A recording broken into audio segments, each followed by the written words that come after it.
Hey, what's happening, Nation? It's Joku. I was thinking about this all day at work, so I wanted to make a quick video about it and just kind of get your guys' thoughts about it.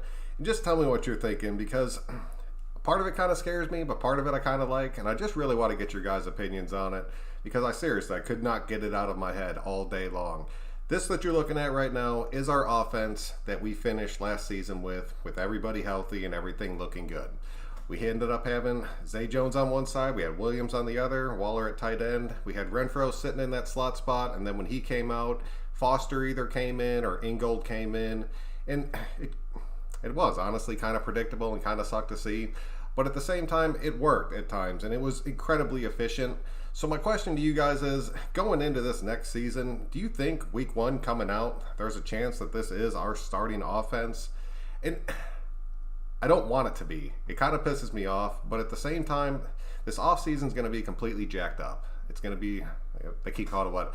Unprecedented offseason. And a lot of these guys are doing the Zoom meetings and everything out there, so I'm really curious to see what ends up happening with it. But would you be mad if this was our opening offense week one versus Carolina and Zay Jones was on one side and Williams was on the other? You're missing out on the three rookies down there, which drives me insane because I think these dudes have a ton of potential out there and I want to see what they can do for us. But at the same time, I don't want to see them just in set little packages to where, oh, Ruggs is on the field, he's going to be doing this, or oh, Bowden's out there, he's going to be this set of 4 or 5 plays that he knows. And then Edwards at this point is kind of a wild card. I know I talked that kid up and I truly do love that kid, but I want to see how he ends up fitting into this and how it all plays out. So let me know what you guys think, because Jones is out there building that rapport with Carr. He's been working with him the entire offseason, even through all this stuff that's been going on. Those two have been in contact. They've been throwing the whole time. And I'm going to take a look at what other offense here in a second that I really want to see, because on paper it honestly makes sense to me. I really don't know if it's going to happen. But what do you guys think about Jones real quick? Let me jump into that first, because he has the potential to come out there. A lot of you guys last season were like, no, man, he was wide open a ton of times. Carr just misses him out there. And he'd never even looked his way, but he was there and he could make big plays for us. Now they're building that rapport. So now Carr will be looking that way. So do you think Zay Jones can go out there and earn that number 2 spot? Because I don't want to see it happen, but there's a possibility that it does. Mitchell, what's happening, man? MVP, what's going on? 805, what's good? Jalen, what's happening? I'm fine with week one, but week two, we need that speed. Well, yes, we do. And I honestly think that week one, we're going to see a lot of the 2 tight end formation, and we're seriously just going to pound the ball at Carolina. I do not see that being a tough game for us, but I want to see us just stay healthy through that game. But I really think we can go in there and walk out with an easy victory in that first game. But I want to see how much these guys are used, because are they going to be brought in real slow? I don't want to see that. I want to see them get Ruggs on the field as much as humanly possible. And I really think they're going to end up doing that, but it's going to be tough to watch out there, dude. No, I think it might look way different. I'm hoping it looks way different. Trust me, I wanted to show you guys this just because I was like, well, this is what we finished with. A lot of teams like to carry it over. These guys already know the offense. They've been in the system. Dude, I'm with you. I truly hope it looks different, but I just don't know if it's going to be. The report is a big factor for sure. It is, dude. That is a huge factor. Chance, what's going on, man? If these guys can get to camp on time, or if they're just keep doing these Zoom meetings trying to learn the playbook. I mean, you can master a playbook looking at it, but then when you go out there and try to do it on the field, it's a completely different thing. Like, completely different. So a lot of these guys will be, or some of these guys will be able to adjust to it, but some of these guys are going to go out there and just kind of get ate up if they're not able to get out on the field and just do this and just repetition over and over and over, because that's how a lot of these dudes learn. That's how I learn. You got to do it over and over before it actually clicks in my brain. So, man, it's a tough one out there, dude. Jalen, I agree. Andrew, what's up, dude? I'm pulling for Zay, but I love Ruggs too much, and that's it. And I want to see Zay stick around out there, because if they really do have that rapport and Carr has his speed down and he can end up hitting them on some of those passes out there, it could be a big difference for us. Like, the kid was picked in the 2nd round. He's like the 37th pick.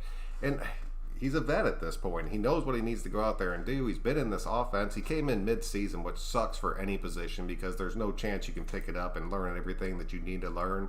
But he didn't really produce at all. That's my big thing about him. Even when he did get this system down, he was healthy, and granted, Carr wasn't looking his way, but there's a reason.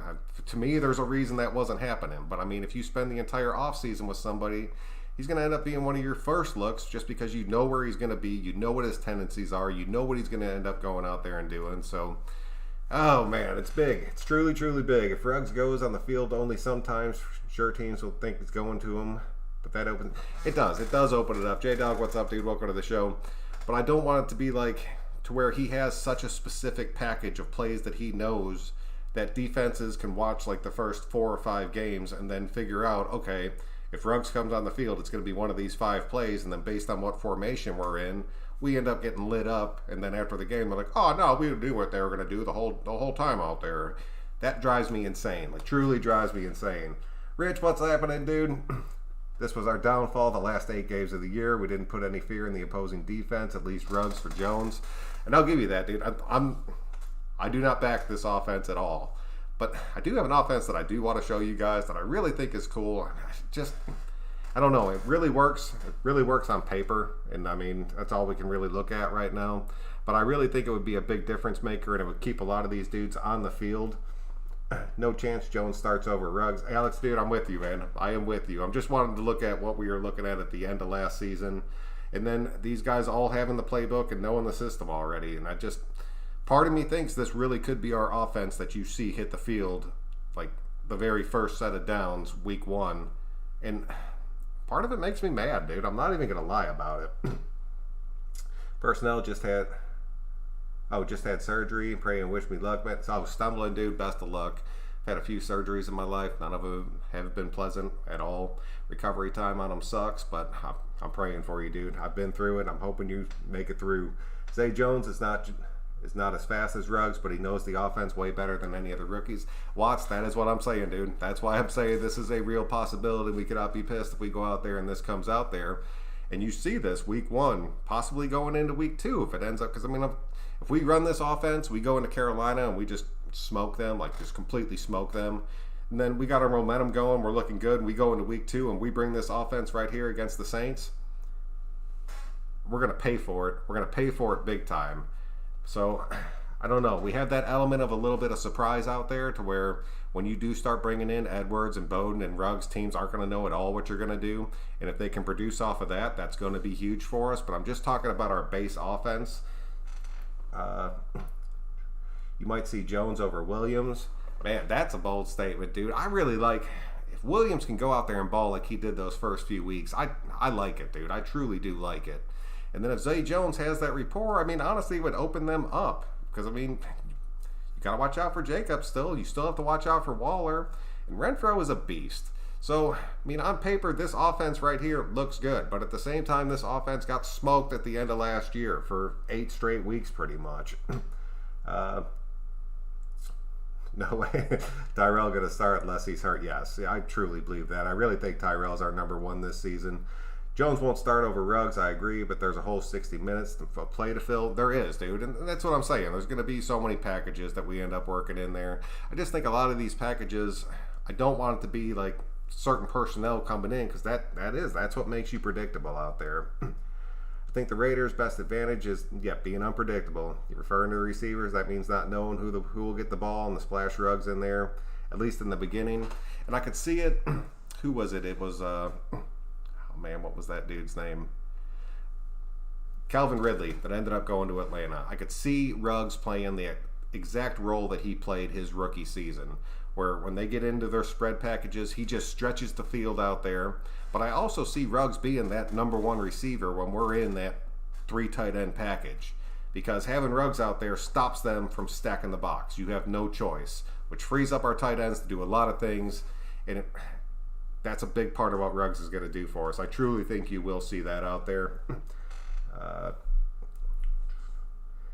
We don't need Cooper. I mean, Aguilar, too many drops at big moments. Aguilar's another tough one. I think Aguilar, you're going to see him on special teams a pretty good bit. I really think he's going to be fighting for a spot on this team. I do not stick him into many of these lineups just because until they get into camp and he starts showing what he's going to do, because I do like him back in the West Coast offense. I truly do. But at the same time, until he produces and can show up consistently, and then I know everybody's been like, oh, Joku, dude, didn't you see the Super Bowl? Yeah, dude, that was one game. I saw that game. We all saw that game. The dude showed up and had a huge game. I look at what he's done lately, and since then it's been a little bit rough, so I'm tough with it, dude. Oh, Mark, you made it to the show. I looked into it, dude. I do not know how to change this thing as far as like the time zones and things go. As far as that, I'm not the best at this, so I'm glad you made it out, dude. Joku, I'd like to tell everyone I'm the newest Raiders super fan. I'm the Punisher in honor of John Abrams, New Black Hole, section 123, row 3. Dude, Michael, congratulations, dude. That is awesome. Truly, truly awesome. It's probably going to be a lot of 3 wide receiver sets because Gruden is going to get the tight ends the ball. Yes, dude. Dude, I'm telling you, I think you'll see a lot more Renfrow this season. I'm hoping that you see a lot more spread packages out there. I don't know if we're going to. I had a lot of you guys hit me up in the comment section of those last few videos, and they're like, dude, we have so much speed out there. We're going to end up spreading everybody out. We're going to be doing 4 or 5 wide receivers out there. I was like, I would love to see it, man, but that's not Gruden's style. That's not like the true West Coast style out there. It's a lot of little dinks and dunks, as much as I hate to say it, and pounding the football down their throats, and then every once in a while you take your shots, but you take them out of those big formations. I would love to see them open this up. We have the talent to open it up, but they're all rookies, and they're all rookies coming in on an off season that's going to be completely jacked up. So you have to think about that, and you have to take all that into account when you put these lineups out there. And when that offense is clicking, there was few teams that stopped us last season. Not having a true number 1, I think, helps. I believe that's why we didn't get Lamb or Judy. Ruggs is the perfect piece to the puzzle. Trouble up, man, welcome to the show, dude. I will give you that. I will take that all day, because a lot of these dudes, when they line up, you're not going to know what they're going to do, and that's a big advantage for us. To this point, Gruden is totally predictable. I can only hope we get new weapons to open things up, and that's what I'm saying, Chris. Welcome to the show, by the way. But if we get into these packages and it's like, oh, here he comes Bowden, that's going to be predictable again. Even though you have this much talent, you need to just go out there and just let these dudes open that stuff up. Ruggs with play action at 4-2 is legit. Yes, Joe, welcome to the show. I completely agree with that. If they bite on the play action at all, Ruggs is going to make them pay. We can block on those ends around with Ruggs and Bowden. Yeah, yes, we can. And I think you'll see like a lot. I honestly think you're going to see a lot of jet sweeps this season, especially coming out there with, if you have Ruggs and Bowden out there, both these dudes coming out fresh, right out of college with these fresh legs. I can honestly see a jet sweep that goes from Bowden to Ruggs with him taking the snap. So, ooh, man, there's a lot that could happen with it. I just hope Gruden does it. Like, I truly hope that he does. With the things opening up and improving, the free agent rookies will be ready. Rookies will be, even if they're not getting the full off season they'd normally have. I hope so, dude. Because they're learning everything. They have all the playbooks and everything. It's just a matter, I don't know. There's a lot of it. If it doesn't happen on the field, it's hard to make a lot of that stuff stick. Raiders Al, what's going on, dude? I could take Aguilar or Zay Jones. That's fair. I will give you that. At this point right now, I would totally give you that. Ruggs is going to be like Denarius Moore, but faster. That would be big for us. That would be very big. No way in hell we see Jones over a healthy Williams. No, I do not think. Tyrell's foot injuries will probably return. That plantar fasciitis, that's something that does stick with you for a long time. He said he's been working with it, since last season, through this entire off season. It is something that can be cured and beat, and then you do have to just follow like a strict regimen to keep it gone. But I don't know. It's tough because you're right. It doesn't ever truly go away. Gruden needs to run the offense. Carr ran his senior year in college where he threw for 50 touchdowns. I believe the offense. Yeah, that run and gun offense, dude. Carr loves that offense, and you see him out of the shotgun all the time, and I don't see that happening. But I would love to see it happen. That's pretty much what Bill Musgrave gave him, and that's when Carr went out there and lit it up in 2016 because he was playing more. I don't want to call it a college-style offense because Musgrave truly knows his stuff. I know a lot of you guys don't like him, but that is what it is. But he gave Carr every option to go out there and just sling the ball, and it worked. It truly, truly worked. We'd love to see Jones in the slot, but we need Ruggs on the outside as a constant deep threat to open up the rest of the offense. No receivers besides Williams gave us the speed on the outside last year. They did it. They truly did not. But let me take a look at this real quick. If you put... I'm sorry, but it's Zay that's coming out of here. You put Zay down. I'm telling you, man, if you stick Waller on this outside, and it'll be like a package to where Waller ends up kind of sliding out there. But then you bring Ruggs in there.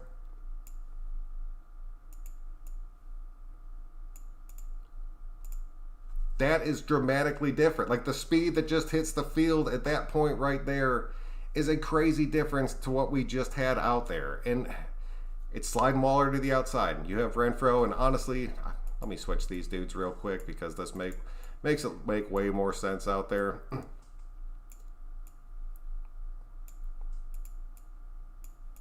If you send Ruggs on like a 5-yard slant across the middle, it forces the safety on that side to bite on Ruggs because there's no way a linebacker or a nickel back is going to be able to keep up with Ruggs. So that safety has to bite, and that leaves Waller one-on-one with an undersized corner going up the field.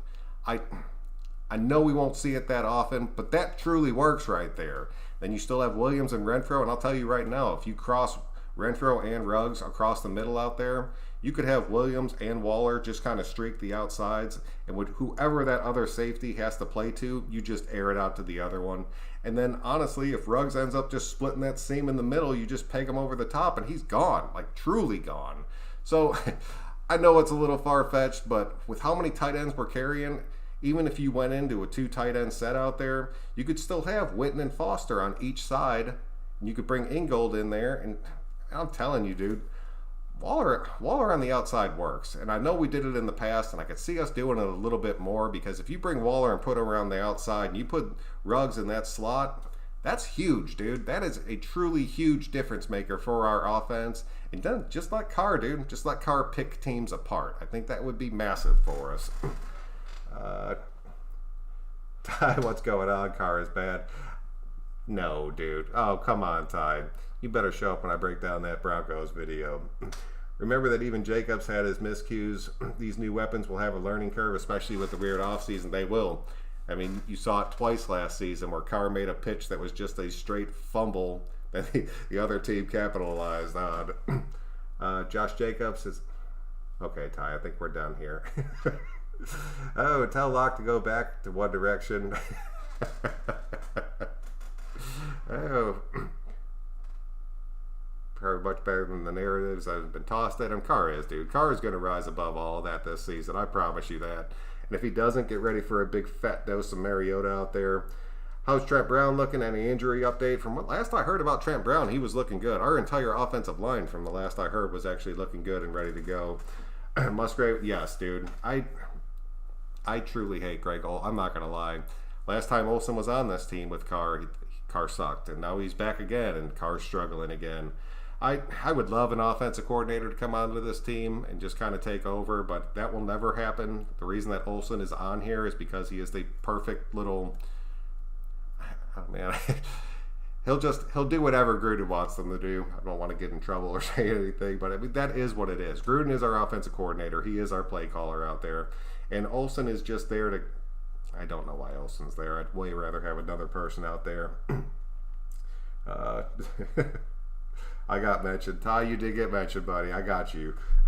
Fair enough, Chris. If Carr's another 70% completion rate with the weapons he has now, look out. Yes, and I will tell you right now, if Carr goes out there and starts lighting people up, and that's the thing with this West Coast offense, if you hit Ruggs on a little 5-yard dink and dunk slant, and then it turns into a 50-yard gain on Carr's stat sheet, all of a sudden he's one of the best deep passers in football. Those stats are all skewed. You really got to watch out for that, but that 70% is not skewed at all. And, man, we will light teams up. We will seriously light teams up. QBs. Rich, what's happening, dude? Oh, Carr stands, you know QBs make a big jump year 2 or 3, not 7. Rich, I will give you that, and I know you are not the biggest Carr fan, and I know you want to see Mariota come in there and take things over, but you have to admit, under Gruden, Carr's numbers have gotten better, and I know I was just talking about the stats, but the numbers really have gotten better. So it is what it is. I mean, I'm really hoping he goes through and does it, but if he doesn't, I mean, you're right, Rich. This is it. This is it. This is it for Carr. I guarantee you that. I appreciate that, Rich. Thank you, man. I wonder if Edwards' foot will be okay by game day. I truly hope it should be. How will we use Bowden? Jeff, welcome to the show, man. Bowden, I'm really thinking, is going to come in there, and it'll be a situation that we're sitting in just like this right here. We'll pull Renfrow. I think Renfrow and Bowden are going to be not similar, but I think you'll see Bowden come into some of these packages. But you'll see Bowden line up here. And we'll have 2 backs in the backfield, because this way you could honestly jet sweep out of this. There's still a ton you could do out of this, but if you needed to, you would see Bowden, oops, sorry about that. You would see him end up shifting out, just getting motioned out before the play, and then it'd end up looking like this. And this right here, I'm telling you right now, Bowden and Ruggs on the field at the same time, and honestly, you could stick Zay Jones back out there where Waller's at. Honestly, I really like sticking Edwards out there at that point, but then you get back in. You put all the rookies on the field, and that's not going to happen. That's not going to happen this season. If you see all 3 of these dudes on the field at the same time this season, it's because we have some serious injuries out there, and that's not something that I want to see. But I really think Edwards is going to be a huge red zone threat. I think Edwards and Witten are going to make a dramatic difference in our red zone out there. Kyle will light them up. Yes, he will, dude. There's a shot, Javier. There's a shot, and I'm with you. Minshew is a bum. Oh, DC. All right, man. That's pretty much what I got for you guys tonight. Just wanted to put this out there. I got to wake up super early tomorrow morning. But I wanted to give you guys just a look at it. Let me know what you think about it. Please do hit me up in that comment section. Thank you guys all for coming out tonight. Even you, Ty. I appreciate it, man. But until next time, guys, I'm Sud Joku. Hit that like button on your way out. Truly helps me out. We will see you guys later.